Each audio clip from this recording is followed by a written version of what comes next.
Adam Morrison here. When it comes to top-tier contracting, my go-to choice is McGillivray Environmental. They're not just any contractor, they're the best in Spokane and North Idaho. With years of experience, they handle it all. New construction, meticulous repairs, and asphalt overlays. From start to finish, they ensure your project is completed with the highest quality end results. And here's the scoop for this year.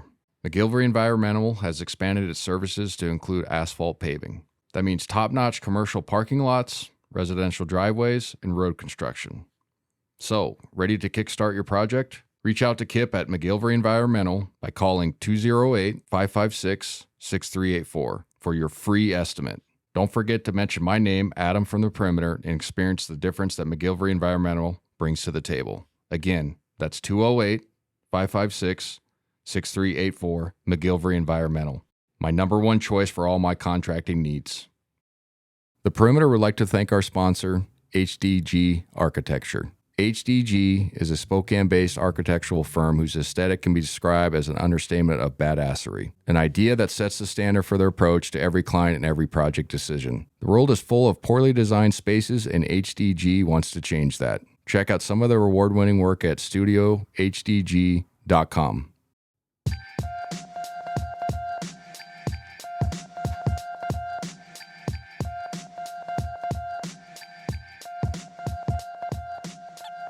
Welcome to Season 3, Episode 12 of The Perimeter, sponsored by McGillivray Environmental.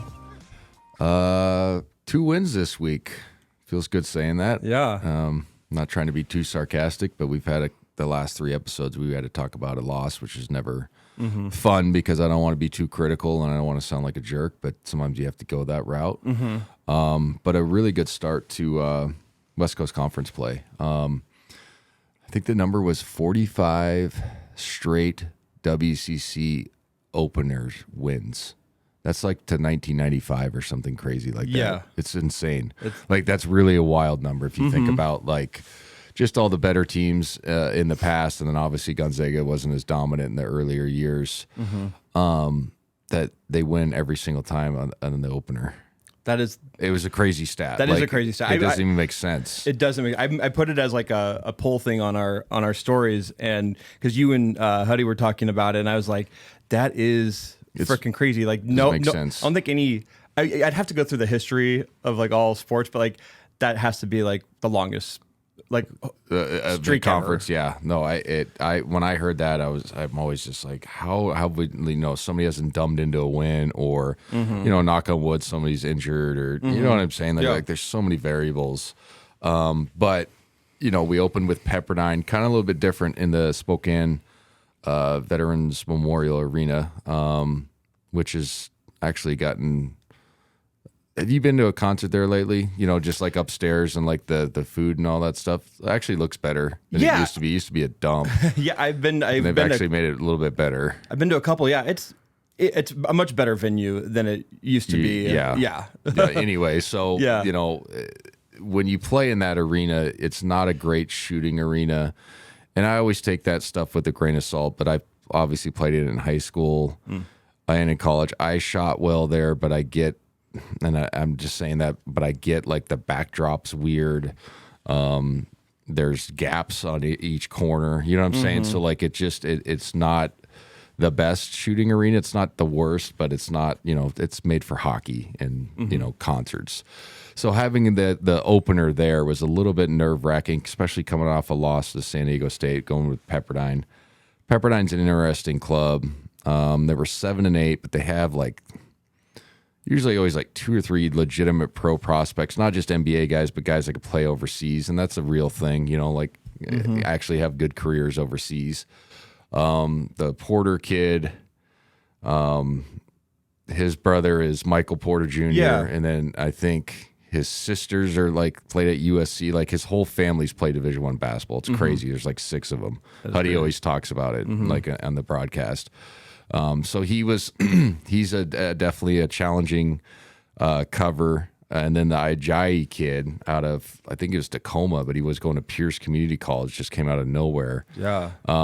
He was averaging 17, 18 points a game. So going into this was a little bit,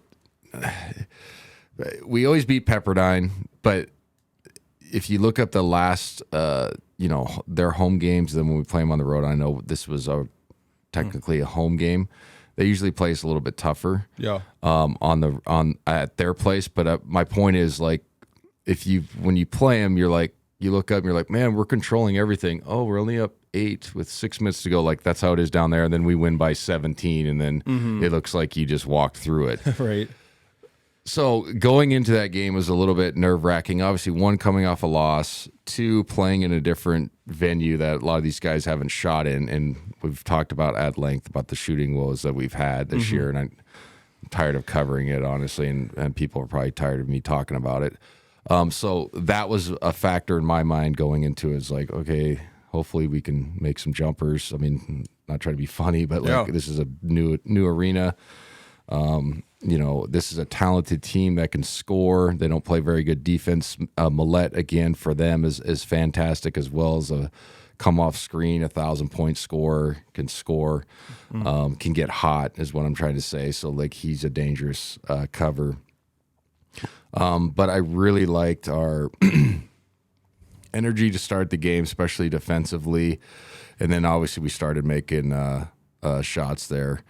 Went 8 of 19 from 3. Nolan Hickman 4 or 5. Ryan Nemhard 2 of 3. I'm going to talk about them too here in a second. But made field goals, 3-point field goals, which really obviously spaced the floor. Graham Ike was fantastic, 20.7 rebounds, 8 of 10 in only 21 minutes.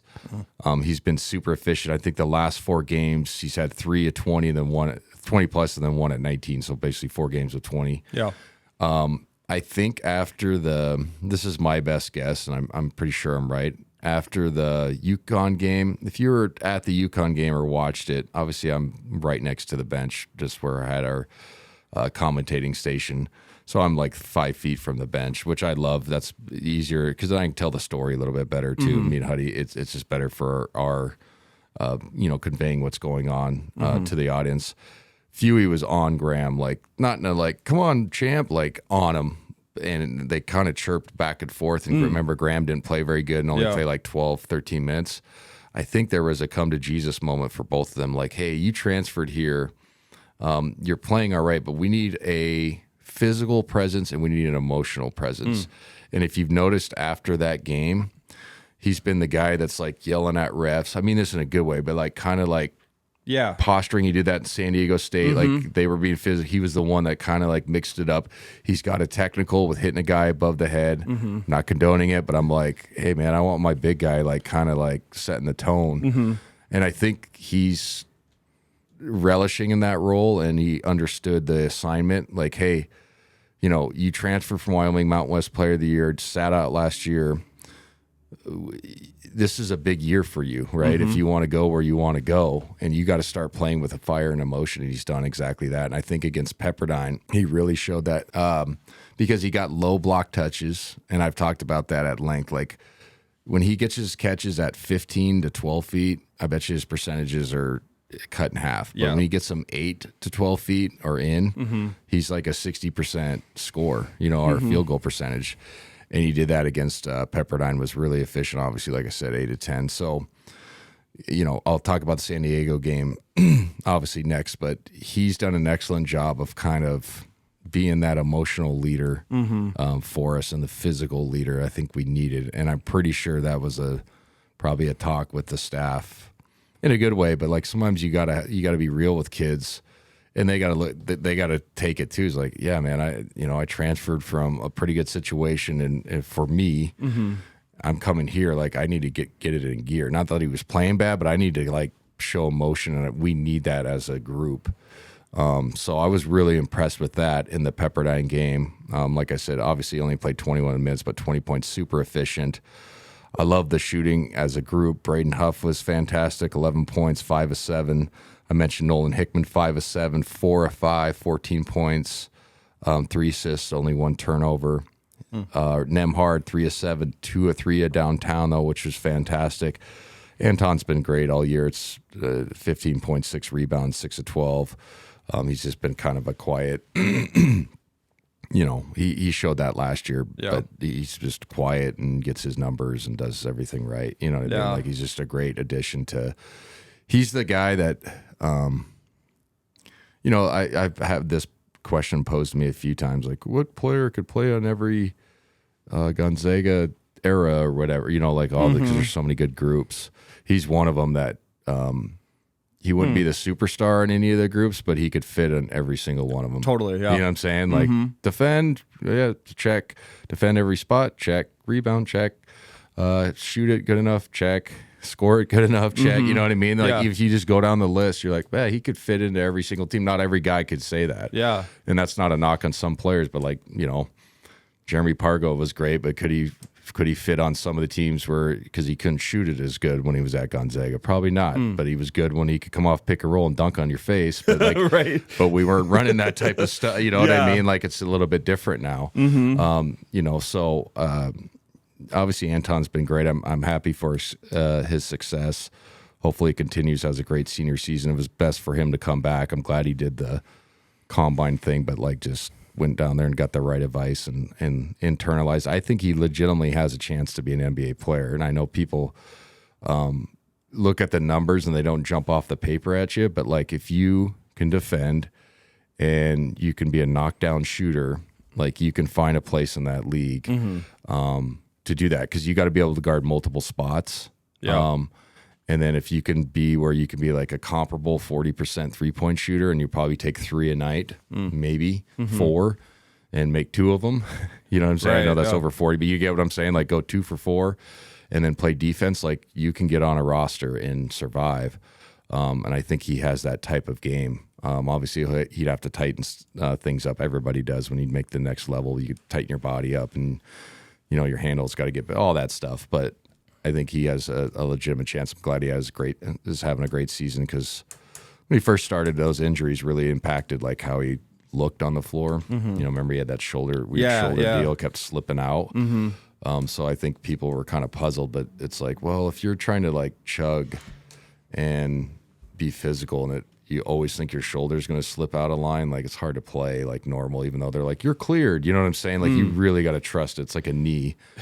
You know what I mean? Like, I've never been injured like where I had to like trust an injury or trust trust it. So I imagine it is hard, especially at an elite level. Yeah, exactly. Like, you can't like pussyfoot around, or whatever the term is, and kind of go half speed, because you'll get exposed. And so again, really impressed with our debut. It was the 25th anniversary of the 99 team. That was cool. They did something at halftime. Yeah.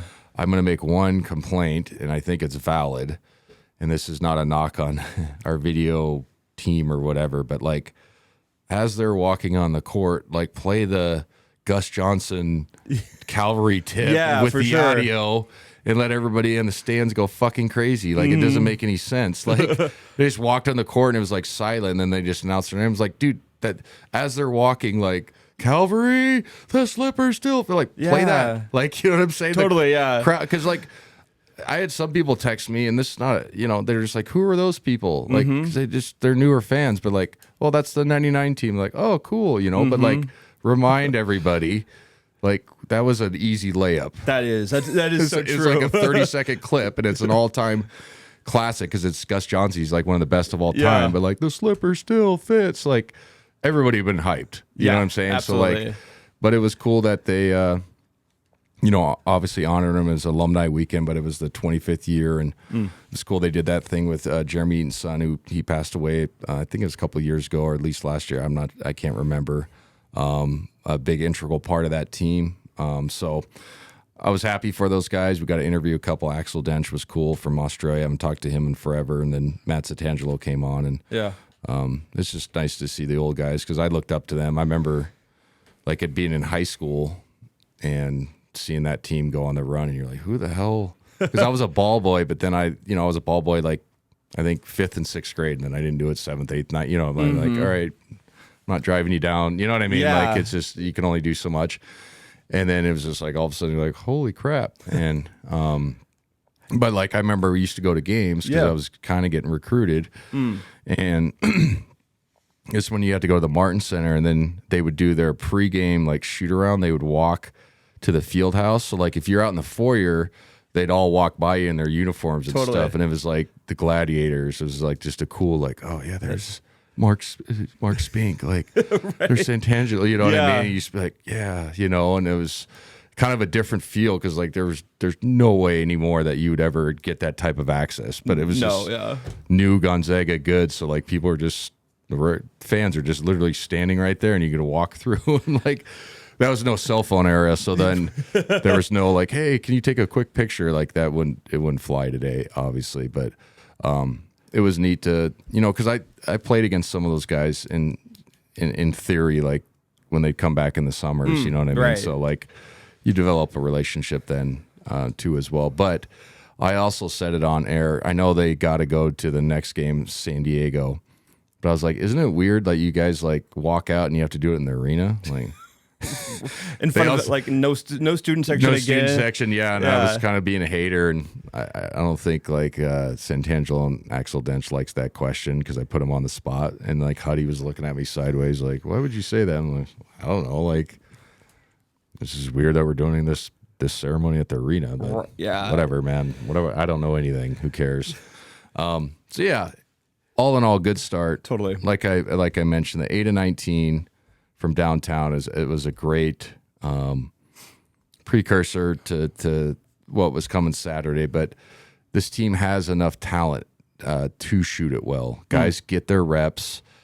We don't have any people that are, you know, like that just simply can't shoot that are playing. Yeah. And sometimes that's the case, but it's rare in Gonzaga uniforms now. I mean, we don't have any people that can't shoot the ball on the perimeter.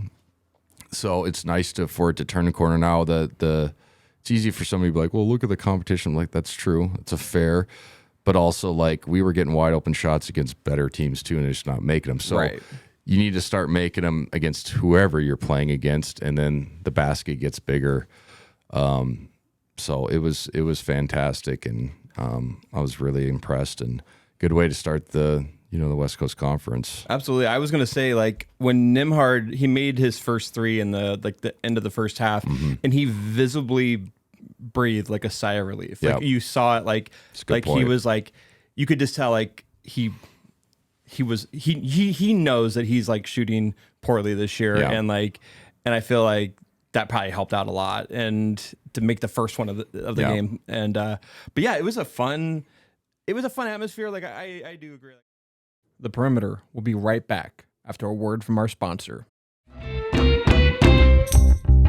Hey, Greens. How's everything going today? Hey, Robert. We're good. Just checking in on that car loan we applied for. No worries. Let me pull that up. Yep. Looks like you're approved and all set. Hey, that's great news. So, you headed over to the dealership now? Yep. Just gotta make one stop first. And we got a great rate, too.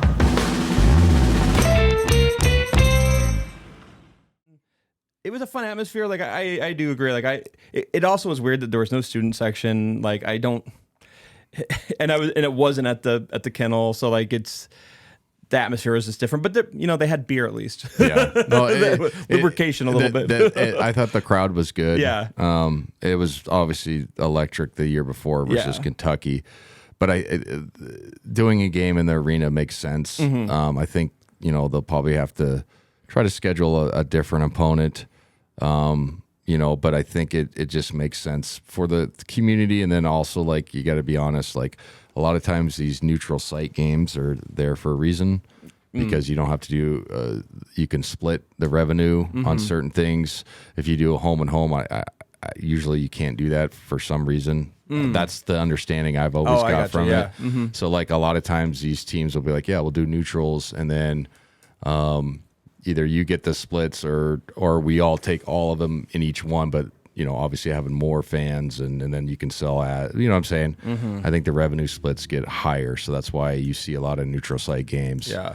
And you can argue, is it good or bad? I think it's somewhat good, but then sometimes you're just like, let's play at home, man. Like I'm tired of going to these big arenas that are they get like 3/4 filled, and like we draw good, but like if you watch college basketball on TV, sometimes you're like, oh god, yeah, like they're playing in Madison Square and there's 5,000 people there. Like that's not a good look. Yeah, it's not a good. Like I mentioned, like the week or two before, where they were Boise WSU was there. They didn't have bleachers behind the backboards, which was really weird. It was just like a void. Oh, they didn't have seats behind the No, it was bizarre. Weird. And then they closed off like part of the top, like most of the top, but like parts of it were open, and they couldn't fill that for WSU and Boise State. And there's so much alumni here for that. Yeah. I think the only college team that could probably fill up Spokane is Gonzaga. Yeah. Easy. Yeah. No, and I understand that, but like, you know, if you're a fan that's going to the game, like you want to see somebody else besides Pepperdine. Nothing against them, but there's, you know. After the game, article came out saying that everyone really liked the reaction to it and how it went, and they are talking about making this an annual thing. But I would imagine if they made it an annual thing, it would have to be a non-conference game. Yeah. Like it should, like maybe you could go. I like playing at Heck Ed, but you could say, all right, UW, let's do Climate Pledge and then Spokane Arena. Yeah. You know what I mean? You just go, okay, we'll probably fill up both. Yeah.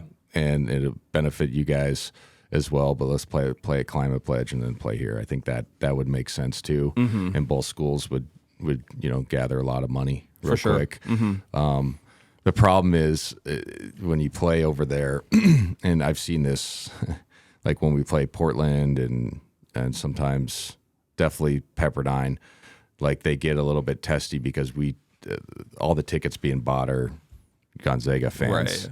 But then also you're like, the counter to that is like, well, you don't sell out anyway, so who cares who buys the tickets? It's like when people boycott like Nike, I'm burning your stuff. They're like, you already bought it. Right. Nobody gives a shit. No kidding, yeah. You know what I mean? Yeah. And, you know, and boycotts are what they are. You know, they work both ways, but it's still funny when you already bought the product and like they don't give a throw it in their trash. They don't care. For sure, yeah. They're just like, okay. But yeah, overall good start. Going into the San Diego game felt really good. They were actually better than I thought coming into it. They were 10-6 coming into the game. 9 of those wins were at home, so God bless them. And Steve Lavin is one of my all-time favorite, like just college basketball dudes, because he's always just cool and Southern California guy. Yeah. And, you know, he's got the slick back hair and just a cool dude, you know, just a cool older guy. You know what I mean? Like, obviously had some good stops, was good at UCLA, St. John's, I think, for a bit. They were solid. And then he's been in the booth forever. And did I tell that? I told that Steve Lavin story. Last time. Maybe. I think anyway, so the last time when I was a freshman, we're playing St. Joe's. Okay. In the Madison Square, first game, career, nervous, whatever. And he comes to our shoot around, which all analysts do. Like he was calling the game that night, I think. And they come to your games, and so they kind of get a feel of what are you running tonight? It's just what you do if you're calling a game. And we do half quarters during shoot around. You shoot one on each side, and if you make 2, you call it daily double, and then you keep track throughout the year. But it's like it's a fun thing to do, but also like it sounds funny, but like you never know when you're going to take a half quarter to win a game. Like you at least need to have a feel, and so like it's kind of a practice. Like at least get it on the backboard, right? You know what I'm saying? Like it's like you got to shoot it. Like I prefer like banking mine. You know what I'm saying? But like you've seen people win games like that. Totally. I've seen a girl last year at the state championship for 4A caught one from half court and launched it and won the first round game. And you know what I'm saying? Like it happens. Like I used to do it with my AU team, like just half quarters. You know what I mean? Yeah. Anyway, so we're shooting one, and I make one, and I'm a young freshman, like just celebrating, just joking around. It's kind of a joke around time. And he comes over and he goes, "So what do you get for that?" And I'm like, "What?" And he's like, "You don't get anything?" I'm like, "No." And he goes, "Well, when I was coaching at UCLA, they'd give you $500.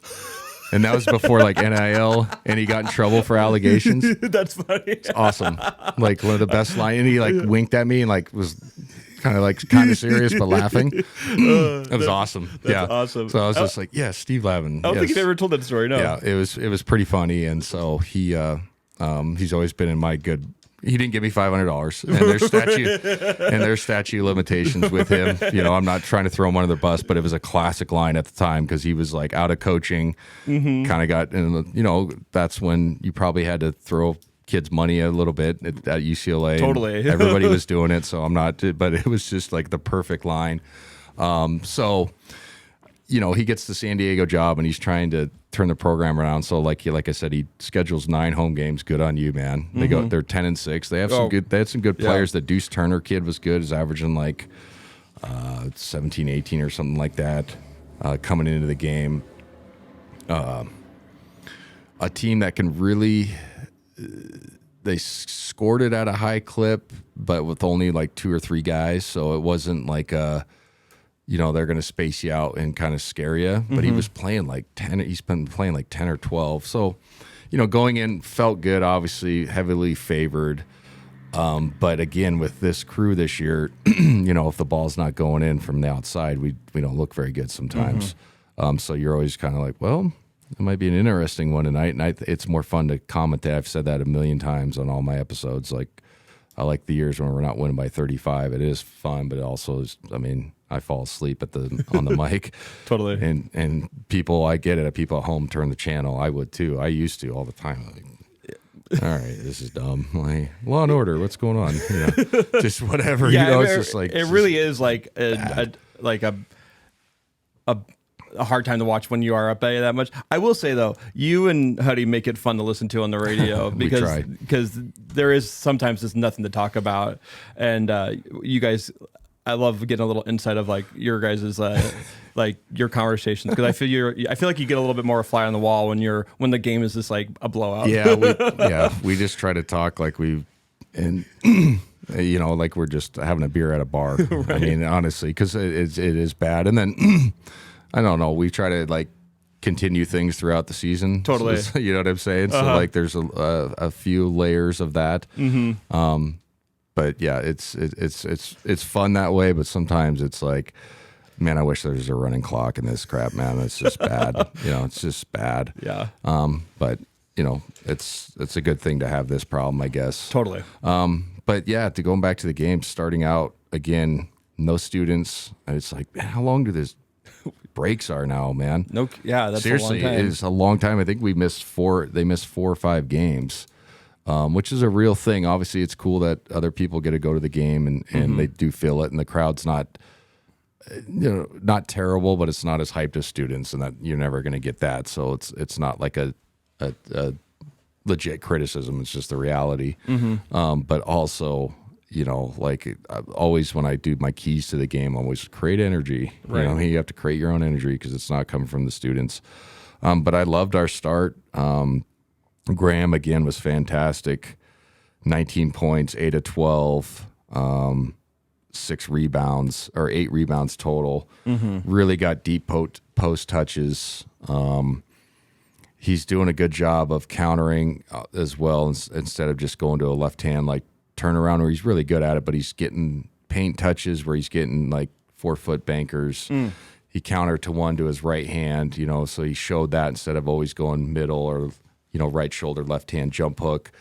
And he's shown that he could be a, WCC MVP type player, and we needed low post scoring. Not that he wasn't doing it earlier, but I'm just saying his attitude and his emotional fortitude or whatever, like his oomph, it looks better. Yeah. And that usually, when you're projecting that and you really truly are confident, basketball gods, things will come your way. The ball will bounce your way. You'll get bigger game. It's just it's a basketball karma rule. Like if you are confident and you assert your will, normally things go your way. And I think he's starting to do that.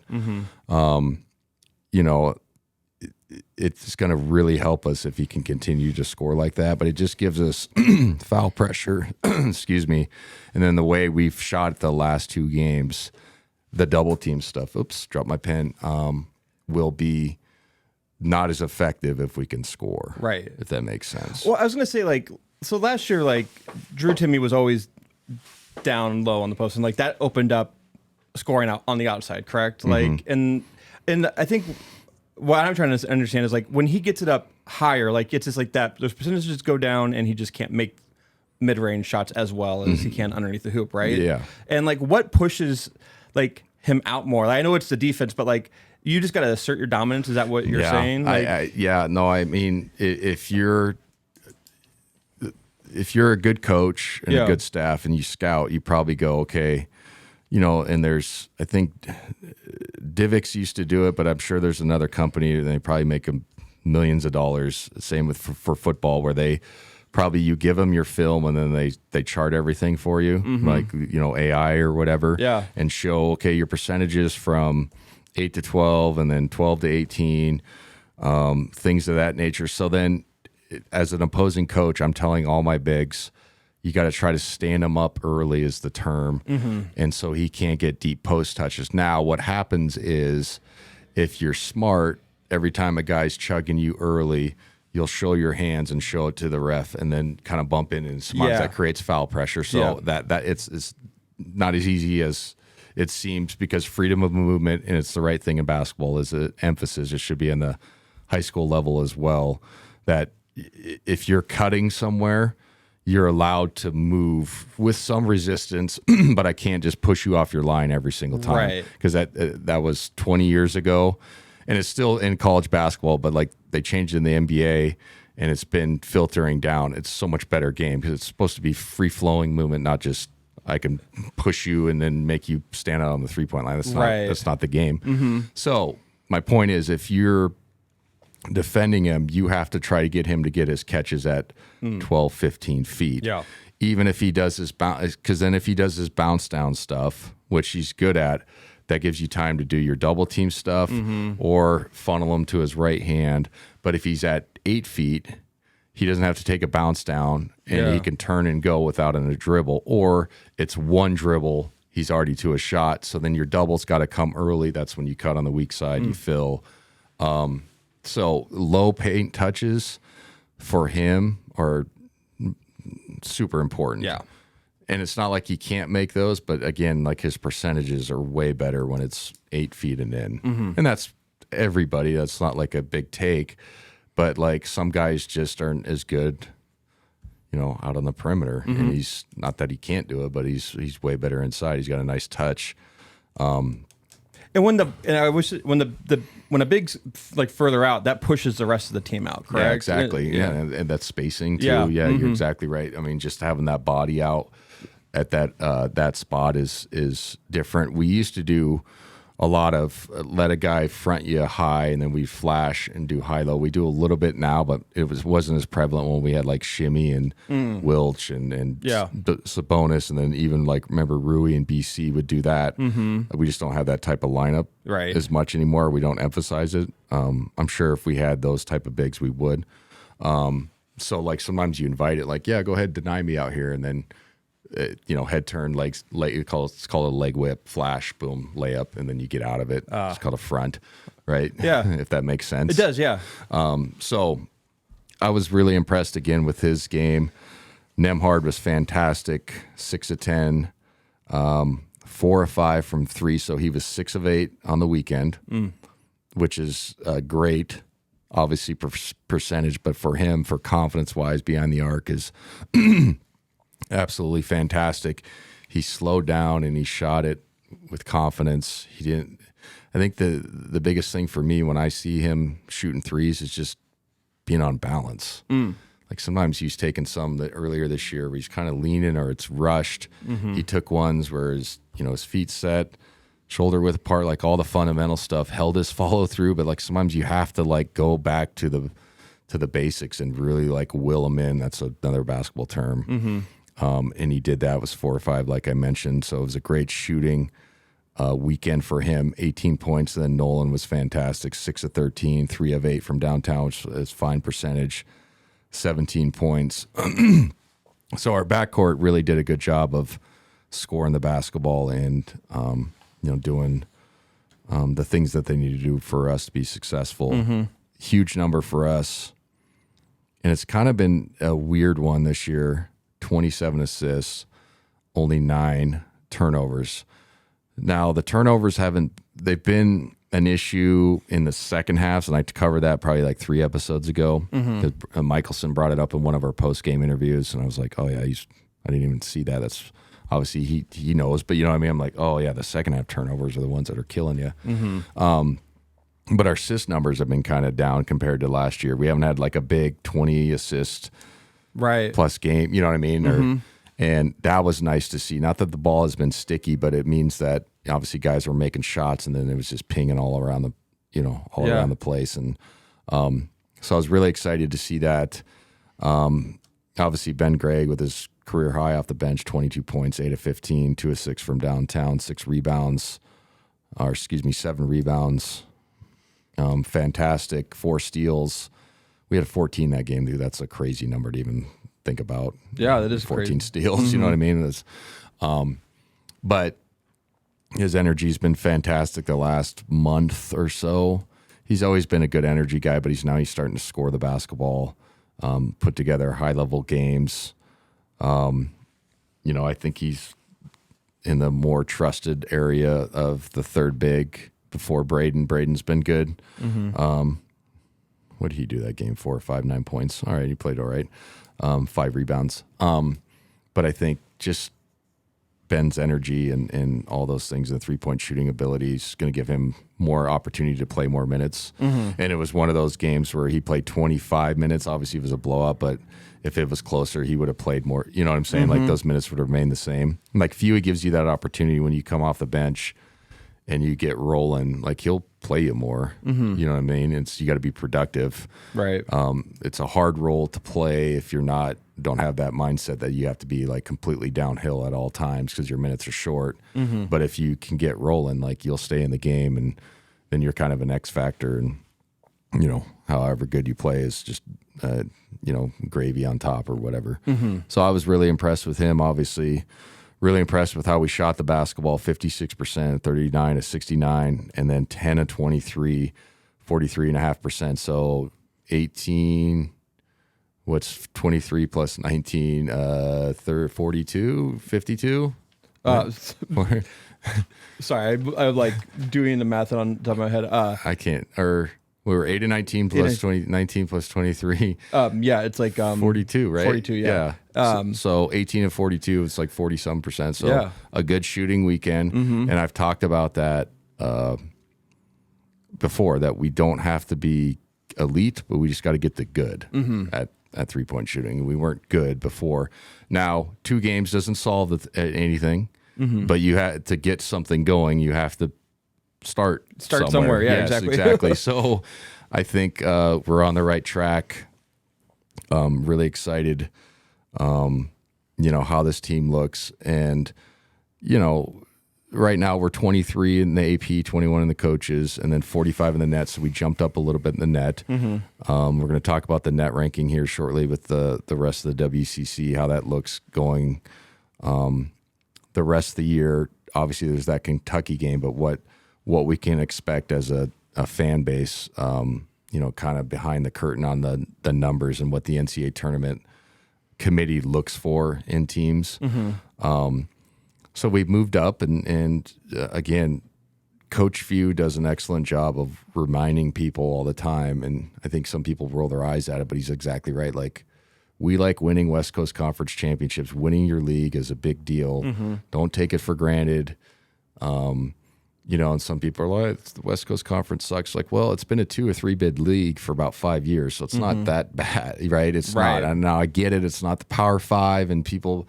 But like, if you looked in the backside of like the Pac-12 for the last 5 years, it's been really bad. Like the back end of it, it's like awful. So like when people are like, "Well, you got to play Pacifics," like, well, Cal sucks. Yeah. For years, you know what I mean? Like been in the 300s for net. So like, what does that mean? It's the same thing. We're playing one of the bad teams or whatever, like net ranking wise. So it's not our fault. And but it is fair to say, like with BYU leaving, the league is not as strong. Obviously, St. Mary's is a good club.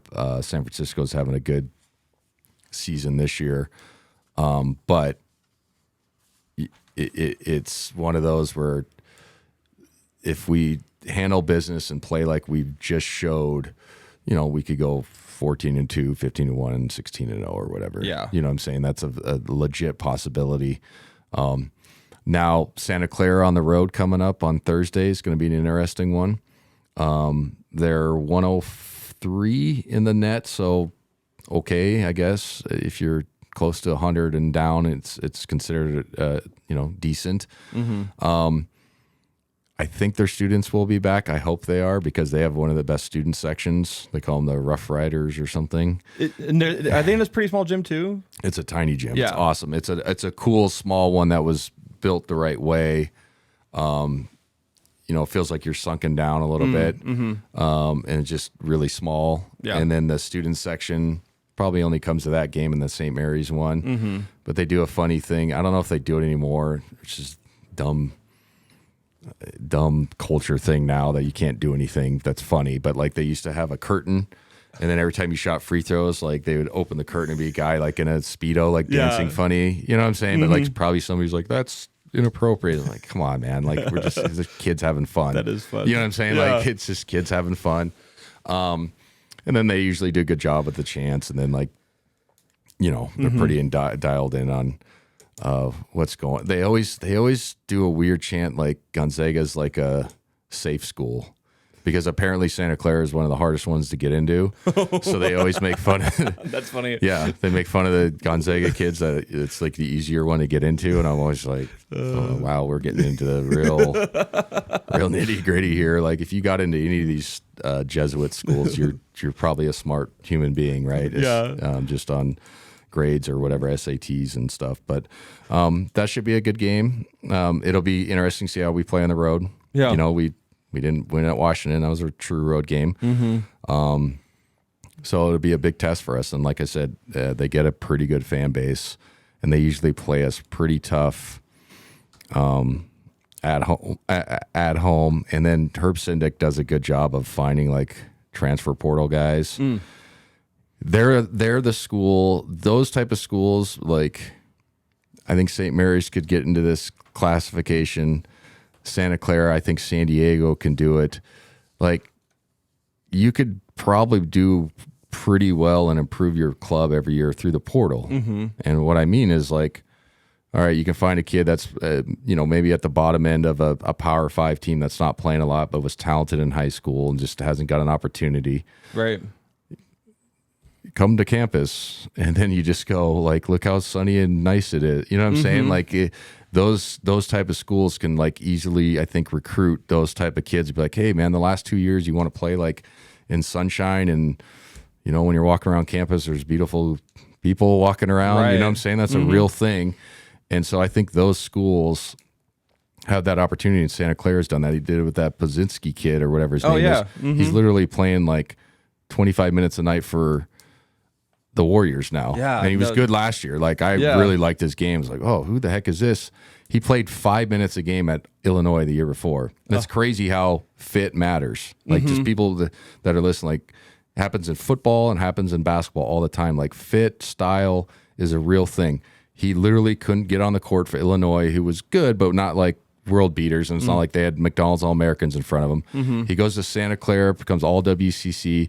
In literally the next year, so in 2 years, he goes from like, that kid sucks, he's on the end of the bench, to he's like playing heavy minutes for the Golden State Warriors. That's crazy. It's crazy. Yeah, but like it's just fit. That's a great recruiting tool too. Like if you can have a player do that.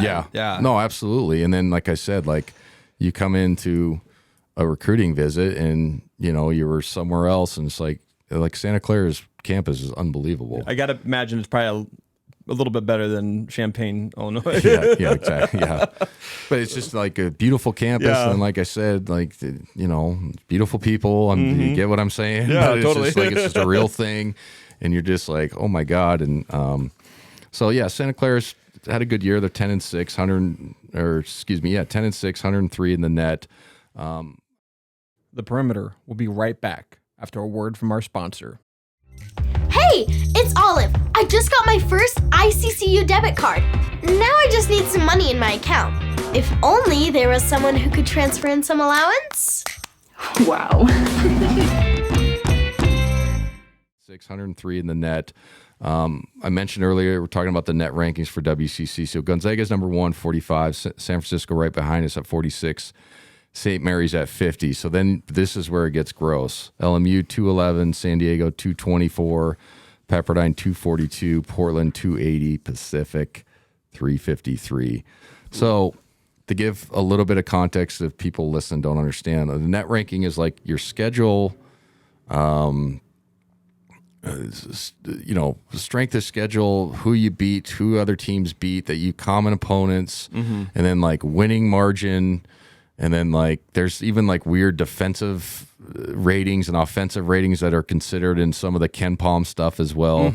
So like I remember there was a deal like 5 or 6 years ago, he was telling me just randomly, I didn't even ask him about it, but he was talking about in all these blowouts, when he put in, like the walk-ons, just like their rebounding margin would be like 18 and then would shrink to like 12.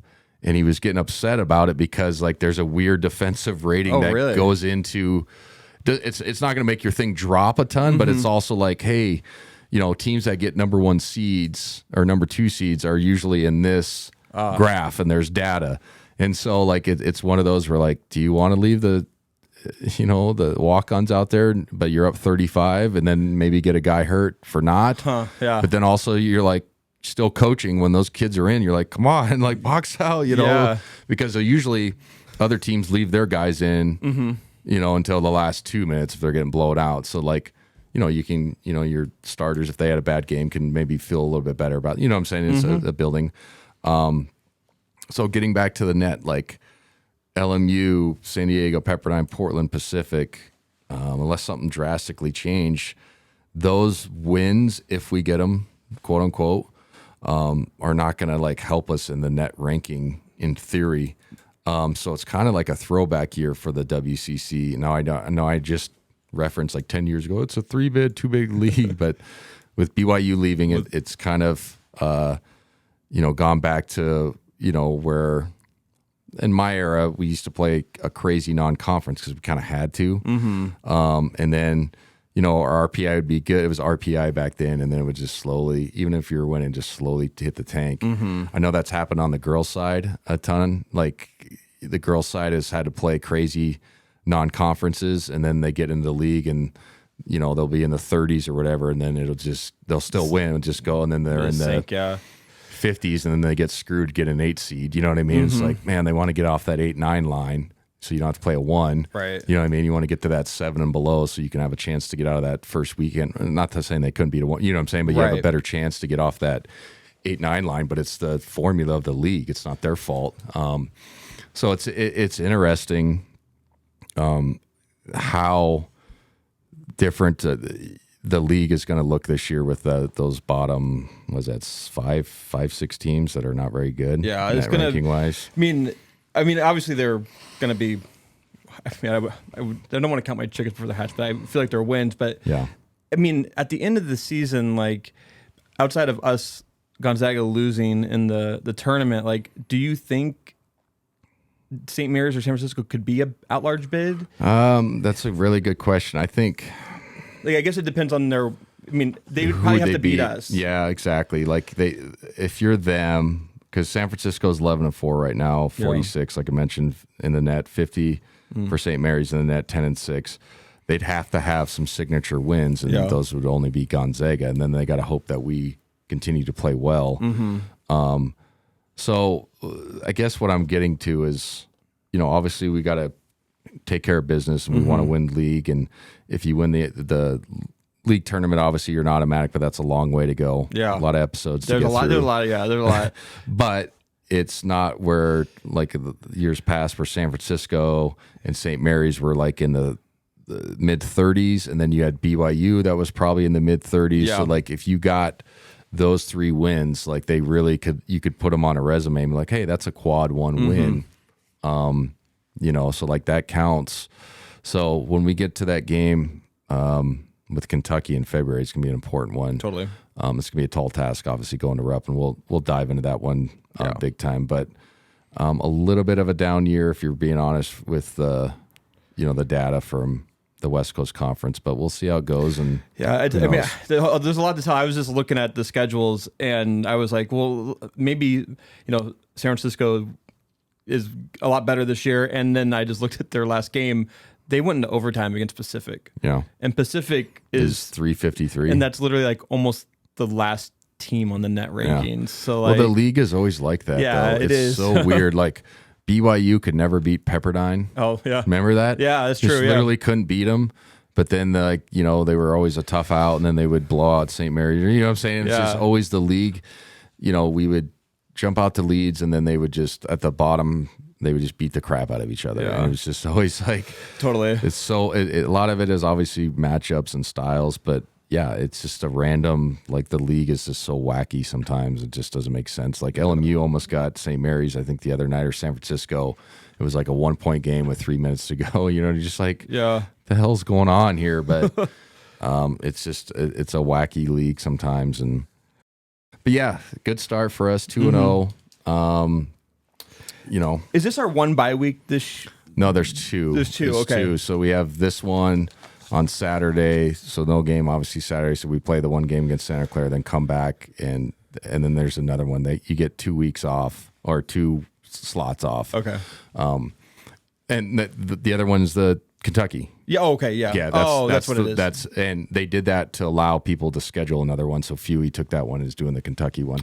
So we lost BYU, and so everyone got in. Everybody got and went back to even number or whatever. Yeah. I just don't get the travel still. I just don't. It doesn't make sense to me. We used to do travel partners. I know this is not riveting stuff, but like you play LMU Pepperdine, and then you play. It was Santa Clara St. Mary's because they were in the same area. Yeah. And then you'd play San Diego. Usually it was your off one, or you did that with St. Mary. You know what I mean? Like you did one. So like you would go to one spot for 4 days. It was awesome. Yeah. But it just like I don't understand like why they'd want teams to go one place, stay the night, pay for a flight, commercial or not, and then have to come back. And then it's like adding an extra 2 flights per trip. And that costs money, right? It does, obviously. So like I just don't understand. Yeah, it makes sense to go to Santa Clara, then go to San Francisco. Yeah, go to exactly. Yeah. We would go Santa Clara, San Francisco, then St. Mary's, San Diego, or whatever, or but you just stay in the Bay Area the whole time. Yeah, and then you go LMU Pepperdine. You'd stay at the one hotel. Yeah, you play LMU, and then you take PCH for the next game. You take a bus and then drive back, and then fly out the next day. It just was so much better. Playing wise, and then obviously commentating, you just got to be in one place for 4 days was nice. That is nice, yeah. But overall, good start to the weekend or to the conference. Really excited about the 3-point shooting. I know that's been a big topic, and I'm not going to if we have a bad one again, it's not going to be the end of the world. But we're trending in the right direction, and guys are playing with confidence. The energy was fantastic against Pepperdine, set the tone. And then it's, like I said, it's a lot easier when the ball's going through the rim. Everybody starts feeling better about themselves. So overall, I think we're headed in the right direction. Sky's not falling anymore. Totally, 9-4, people are losing their minds, and I understand it to a certain degree, but also it's like, hey, this is a new crew. Sometimes it takes a little bit longer for people to find their roles and all those things, and then guys get more comfortable. Nemhard, great weekend. Hopefully continues creep up that 3-point percentage, but also like just his pace was better. That makes sense. Like he's got to push the ball, what he's been doing. But sometimes it's like, the 4 out of 5 times take it, but the 5th swing it or something. You know what I'm saying? And it's not a knock. He plays fast and he plays super downhill and has been passing the ball fantastically. Sometimes it's like, he probably should have not. It's a reverse dribble crossover and throw it to the next guy. You know what I mean? You can't always break down the defense and have success. But again, it was nice to see him make shots. Nolan Hickman getting back into that groove as well, making threes, and it's going to be a huge deal for us. Just overall schematically. And winning and consistency is really going to help this team come March. So that is always, and that's always kind of been Gonzaga. Always have a couple of tough games in the beginning of the season, and then get into WCC and start winning. Well, and if we're being completely honest, like losing to Purdue and UConn is not like a bad thing. Right. I think, especially the Purdue game, we had a chance to win that, or extend that lead in the first half, and then we just literally had that 0 for 16 stretch from 3. I think UConn just outmatched us. I don't think we had a chance in that game, and that's not a knock, but like just looking at their personnel when we got in that game, I was like, I think Purdue we could have got. UConn after like the first 10 minutes, I was like, it's gonna be hard. Yeah. You know what I mean? Like just long, athletic, big. It's just like this team's pretty good. So, you know, again, excited for the rest of WCC play. Santa Clara is gonna be a fun environment. Hopefully Graham EK can continue to play well. It's another road game test for us. Obviously, we didn't pass the first one against UW. Like I said, I hope their students are there. It's more fun that way. And hopefully we continue to win and continue to, you know, improve and, you know, watch this team grow a little bit and, you know, get into their roles a little bit more. And it was nice having some blowouts too, so we didn't have to look at, you know, Hickman and Nemhard playing 40 straight minutes, you know, like that's a nice thing as well as, you know, Nemhard played 34 and then Hickman 31 against San Diego and then 32 and 31 respectively in the Pepperdine game. So, you know, I think they're much more productive when they're in the 33 to 35 range. And I know that sounds kind of funny, but I think extra 5 minutes of rest is a real thing, especially when you're playing defense. You know what I'm saying? Like, I played 38 my junior year, 39, sometimes 40, but I didn't play as like solid a defense. I know that sounds funny, but like I took plays off, not like just letting guys score, but like I saved steps and all right, I'm not going to go over. I'm not going to fight over the top of this screen. I'm just going to go under. You know what I mean? If the guy hits a jumper, good job. You know what I mean? But like you have to save steps if you're going on the other end of the floor. And they both play so downhill, and they're just very. Yeah, I imagine like having a little 5 minute break, a couple times a game really helps out. Yeah, like a 2 minute each half. That's all you need. You know, obviously that's 4, but two and change. And then it allows June and Dusty, I think, to play a little bit. And then, you know, or those minutes go to Ben Gregg. Yeah. You know, or Braden. But Ben Gregg probably right now is the front runner to gobble up some of those extra runs, go from 14 to 18 to 20 consistently just because he's playing so well and with so much energy. But yeah, it was cool for him to have that career high. And, you know, he's always doing all this stuff and flexing and stuff. He's a nice kid too. I like Ben, but it's like, hey, good job, Ben. Yeah. But yeah, what do we got next week? So we're gonna have that break, and then we'll break down the next 2 games in WCC and get everybody going for you know what's gonna continue and. Well, when you guys talk on the radio at Pepperdine against Pepperdine, I'm excited to hear about your little train trip. Oh yeah. That was actually a good recommendation because it's better than fighting traffic. Right. That drive can suck. If anybody's ever done LA to San Diego, it can be bad on I think it's the 405. 405, yeah. It's like you're just flipping a coin, or you have to leave like 11:30, and then you got to pray to God there's no construction or something. Yeah. But yeah, the train that would be fine. I haven't taken an Amtrak in forever. I've never done it. So. You never done it? I want to. It's kind of like your civil duty as an American. You're like, take public transportation every once in a while. Yeah. I wish it was better. I wish we, you know, not to get into political rant, but like Japan and all these other countries have like the light rails that are free energy. I wonder why we don't have it here. No you know kidding. what I'm saying? It's just For like, sure. you know how nice it'd be to have that option, like a bullet train that can go 150 miles an hour or whatever, like safe, like they have in Germany and all across Europe. Yeah. Airline tickets would go down dramatically because yeah. you would have that option to be like, hey, I can get to Seattle in 6 hours or 4 in a train. Yeah. And instead of paying $250 for a flight, I pay for $100. You know what I mean? Like I'd do that sometimes. Like why not? I would just like driving, but you don't have to drive at the same. You know, I'm talking about the same amount of time. Yeah. You can zone out. Like heck yeah. Like, yeah. But that's another deal. Like Totally. Yeah, we're not Fox or MSNBC, so we're not even going to try. But yeah. Anyway, thank you to our sponsors, McGillivray Environmental, Idaho Central Credit Union, and HDG Architecture. Thanks for listening. Join us next time.